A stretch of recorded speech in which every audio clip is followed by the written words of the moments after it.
All right, hand up. Accountability. This is my first time hosting the show. I thought the second half hour was exclusively streamed, wasn't on TV. Was so happy to have you guys all here. Watching the show each week. Oh, thank you guys so much. Hey, I do my part. I do my 1/11th. I'm usually driving home from working so hard to produce content for the show, Howard. GDAR. Anyways, welcome back to Leading the Charge, everybody. Drop your comments, questions, concerns. Joe, Howard, and I will address it all. The big conversation, we could have spent, obviously, the first half hour talking about this, guys. Offensively, did you feel like there was anything that we didn't get to that you wanted to bring up in just terms of why this offense struggled, not only Sunday, but has continually shown signs of just sputtering and overall struggle?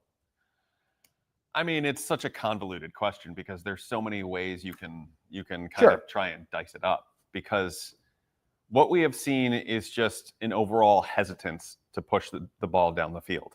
And because there has been such hesitation in pushing the ball down the field, we have seen them respond within scheme to keep everything kind of short crossers. Howard brought up the word, which is perfect, horizontal. I've been calling it the horizontal raid a few times, just because sometimes it screens out wide, and you know, a lot of times they condense because of their, you know, how prolific they have been as a rushing team, right, where they've got multiple tight ends or 2 tight ends and a fullback, sometimes 3 tight ends. And it's just left it a bit hollow in terms of how it is scaring defenses and how little really it is scaring defenses. Because if you don't have a type of vertical threat to make defenses kind of back off you a little bit, and all you're doing is trotting out some tight ends and, you know, a wide receiver in Keon Coleman or Tyrell Shavers that isn't really as fleet of foot as some of these other guys, then it's really more predictable to how to defend that specific offense. So because of that, it's the reason why we were having all of these conversations about what do they need at the trade deadline. Yep. And I've been very, very consistent for over a month now, where it's like they are lacking that big time speed element down the field. And if reports are to be believed, NFL Network reporting that the Bills were trying to pry Jalen Waddle from the Dolphins and offering a pretty penny to do so. If that is to be believed, then the Bills feel the exact same way. And it is an admission by them that what they have constructed at the wide receiver position is not good enough. What Keon Coleman, what they were expecting him to take this leap, has not been good enough. And so because of all of these different factors, scheme, quarterback play, I'm not absolving Josh because he did miss some throws and miss some spots where he could make an impact. You know, the general manager, the wide receivers, it all comes together as this fusion as to why this passing offense at the current moment is broken. Joe, I'm going to cut you off real quick. We have to go to break, but sorry. Continue the conversation all my here, time. and we're going to come back. Stay on the stream. Howard will finish this point, and we'll join you on the other side of the break. Yeah, we are on the stream, right? Yes, we're Okay. good. Sorry, Oh, go that's ahead. right. No, I had a very hard cue of where to get out here, so I didn't want to make two do you want mistakes this to now, start or the stream. you're not doing offense in the next segment? That's on me. No, we can keep it going. We can absolutely keep it going. I'll use it in the next. No, I guess so. You know, we have a comment from Dale here, which kind of brings up. Get in comments. Sorry. Which I think brings up something that Joe was getting to that I kind of want to ask you. He asked, how is it possible that veterans like Curtis Samuel and Elijah Moore can't get open? Can the wide receivers teach Coleman how to get open more often? This is where I wanted to maybe ask you, Joe, because you watch a lot more of the All-22. Howard, you went back and watched this as well. I just read his articles after he watches the All-22. How much of a balance is that, though? Because Curtis Samuel and Elijah Moore are good wide receivers and have their own sets of skill sets there, but it just feels like their involvement in this offense isn't always consistent. And I don't know whether or not it's, you know, you see some All-22s and you see receivers that are open, but also you see some plays where in elusive scramble, Josh Allen makes to complete that pass to Samuel on 3rd and long yesterday. Nobody was open, though. Who shares the blame in this, and what's that balance like? Who shares the blame? Well, I think part of it is a working base of like, okay, when they have thrown to these players deep down the field, has it always gone well? And for the most part, it really hasn't. I mean, Curtis Samuel made some plays late in the year last year, and maybe he's someone that can kind of unlock things a little bit if they give him some more playing time, but he's just such an inconsistent player, and he's proven to be that way since he's arrived in Buffalo. Elijah Moore, they basically view him as pretty similarly to Khalil Shakir, where they're not really pushing him deep down the field. They have at times, like he had that one longer catch. I think it was against the Panthers, if I'm not mistaken. Yeah. But outside of that, they really haven't gone to him. And I mean, he's even been a healthy scratch this year. He's been a low snap guy at times this season. So it's not as though like no one on this receiver core can separate. Like it's not that. It's just a combination. Like I was getting to on TV. It's a combination of Josh not trusting, not feeling confident enough in throwing the ball deep down the field because of such inconsistency with the receivers. Then it's scheme trying to micromanage that and bring everything closer and condensing things. And then you just have defenses basically teeing off on it and saying, okay, we dare you to beat us deep. Right. And the Bills aren't able to do that. So maybe it changes with Joshua Palmer. It definitely would have changed with Jalen Waddle, I'll tell you that much. But there's that's a different universe at this point. That's part of the frustration, too, from Sunday. Yeah. Waddle's out there making plays. Mm-hmm. Waddle's going downfield. Waddle's beating your first-round pick. Waddle's getting a touchdown. Oh, the irony of that. Oh, my God. So thick. You're smiling. I was cursing. Like, that just made Sunday even worse. Like here we are watching that game, 10. And they've got the guy that could be doing that for Josh Allen. For sure. If the report was true.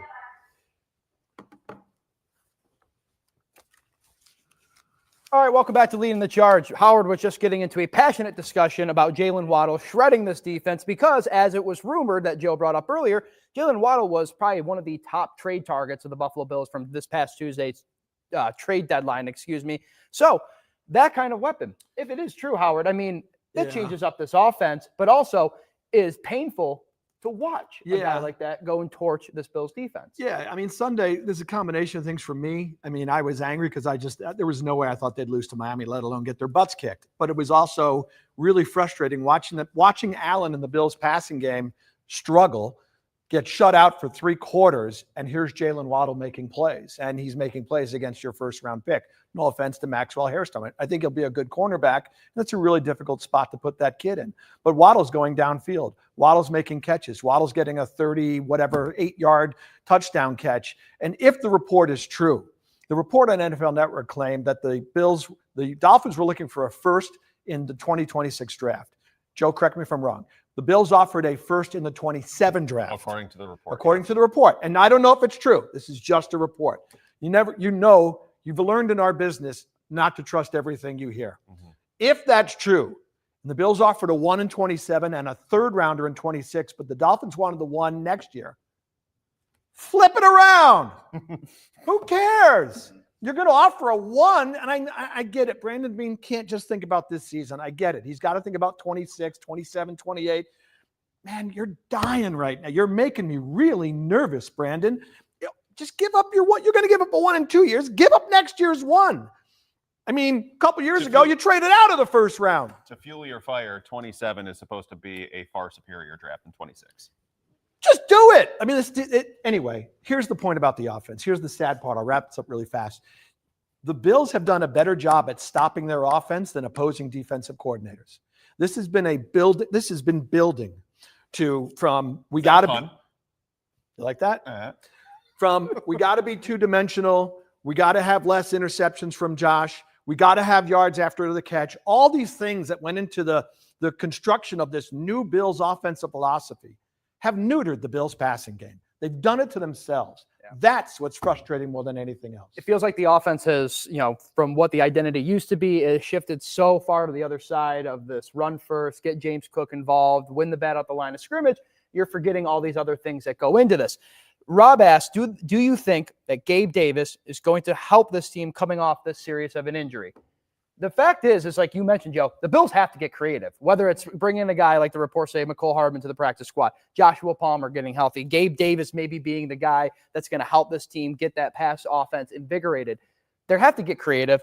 I don't think Gabe Davis is the answer. I think not one guy, but they're just going to have to get, for lack of better words, crafty in the way they're going to have to scheme this offense because Gabe Davis off a serious injury. We talk about defenses, like how do you strike fear to an opposing defense? Gabe Davis, not that guy. And he hasn't been, and he certainly won't be. I will say, just as a slight counterpoint to that, is that Gabe Davis, the last time he was in a Bills offense, he was a very effective player. And I think, at least from the outset, the Bills and their opponents are going to have to be cognizant of when he is on the field because of the rapport between Allen and Gabe Davis. And he does give more of a verticality to the X receiver position, which is the one that Keon Coleman plays, than Keon Coleman does. So you have to keep and Sean McDermott kind of said the same thing. You have to keep expectations checked a little bit on Gabe Davis because he's not going to be a 100% snap player like he was a few years back when he was, right in the middle of his rookie contract.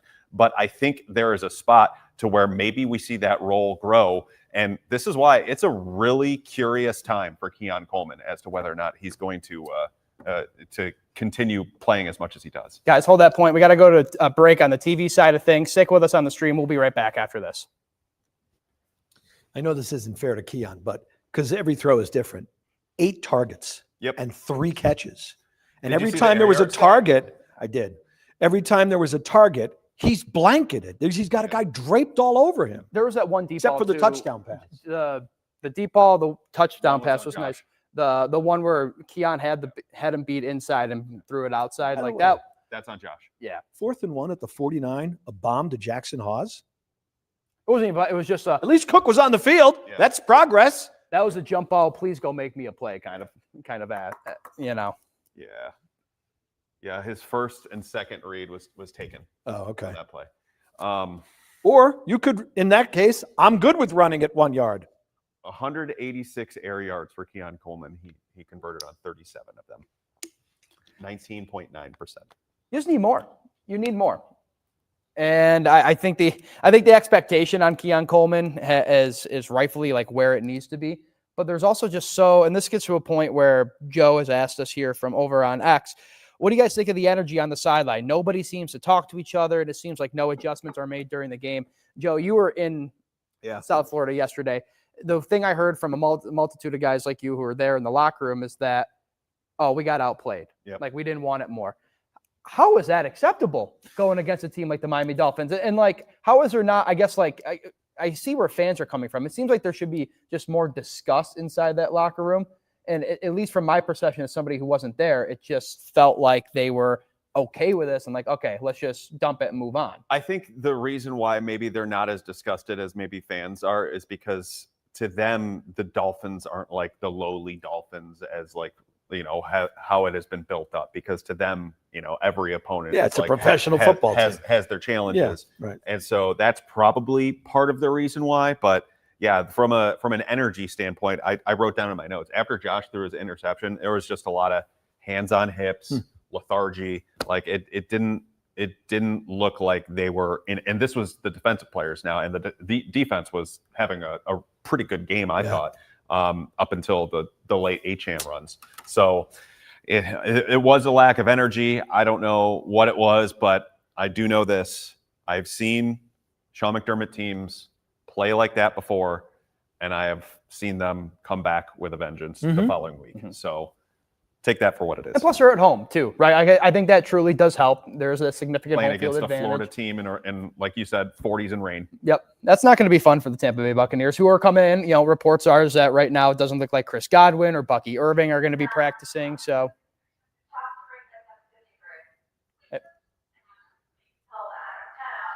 Okay. Well, we're still off air, so this is fine. We can have this all happen. We're One coming more back. break or no? Yeah, at 53. So I have to toss real quick. All right, welcome back to Leading the Charge, everybody. Guys, I want to get back into the trade deadline talk a little bit here. The big thing was, okay, they need to go get a wide receiver, go get one. Jalen Waddle was the report.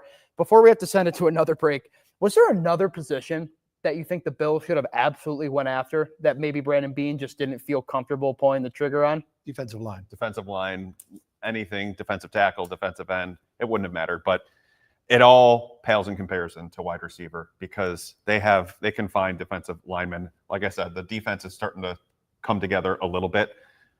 They don't have a wide receiver. And I know that your question was besides wide receiver, but that's how big the point is. Certainly. And the other frustrating thing is, Waddle didn't move. Well, Myers did and Shaheed did for 2 day 3 picks. Really? That's too much to give. And Brandon Beane loves day 3. He moves up and down the board. He likes to have all those picks. He was trying to swing big, to his credit. But that's okay. But if it's not working, guess what? An infield single is better than striking out. And 2 guys moved for 4th and 5th, and the other one for a 4th and a 6th. It's not going to paralyze the future of the franchise. All right, we got to take another break on the TV side of things. Stick with us. We'll be right back after this. Here's an interesting question, guys. And just because this was coming off the Joe Brady fan madness here, Dale asks, should they let Josh Allen call his own plays? I've seen this one floated out here a bunch, though, too. No, I don't need that.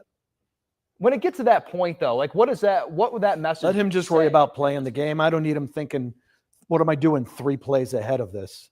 I mean, he audibles into stuff already, so it's not as though it's not.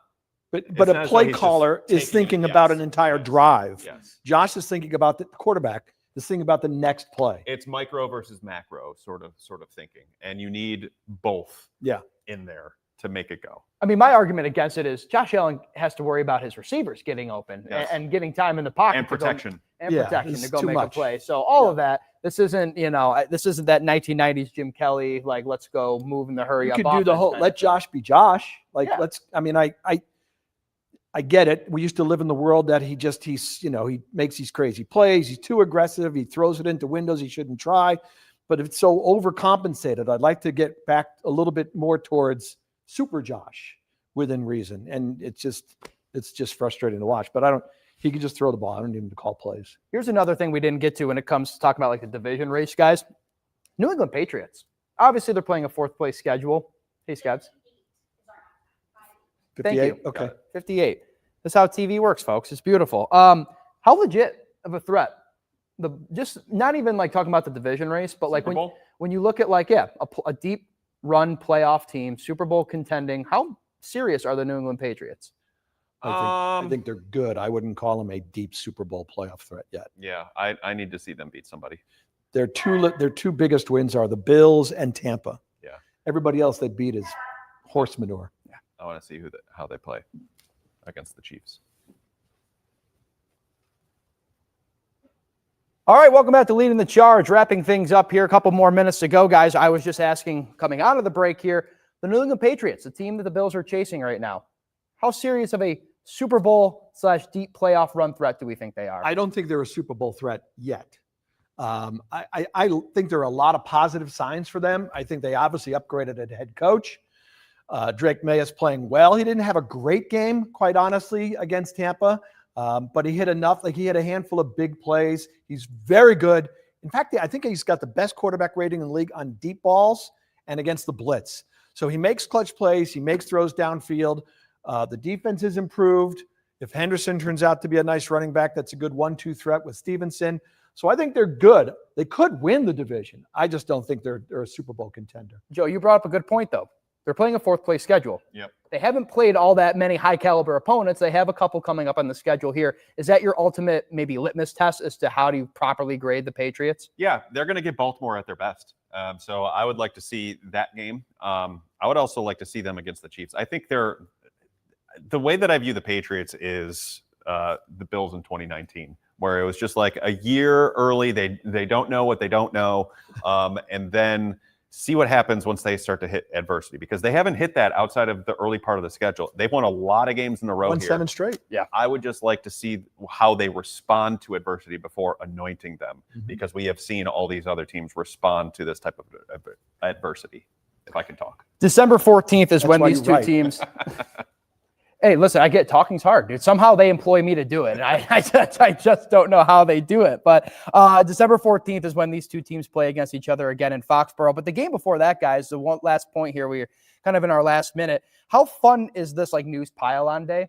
Joe Burrow is back practicing.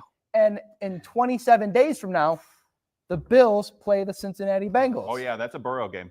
Yeah. Like that is the latest he could come back. I think he's eyeing down that Thanksgiving Day game against the Ravens. Yep. So that should be fun. And that division's in play. The Steelers are allowing everybody back. Not only is the division in play, like if they go on a, like if Flacco gives them one of the next two, I'm not ruling out anything with the Bengals. You also got the Ravens that could easily go on a run. Joe Burrow and Jamar Chase, look out.